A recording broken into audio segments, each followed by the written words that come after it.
In this video, I'm going to show you how to redeem secret codes in Clash Royale.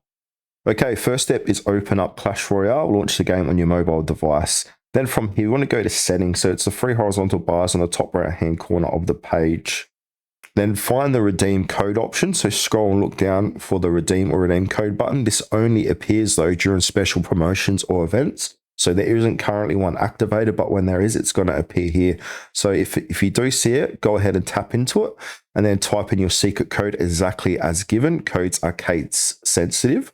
Then confirm and claim rewards. So tap OK and confirm, and your rewards, either gems, gold, cards, or chests, will be instantly added to your account.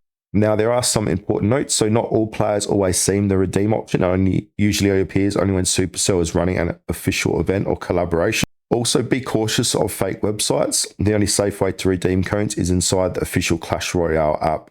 Also, Supercell doesn't give out codes often, but when they do, they're usually shared on official Clash Royale social media or in-game events.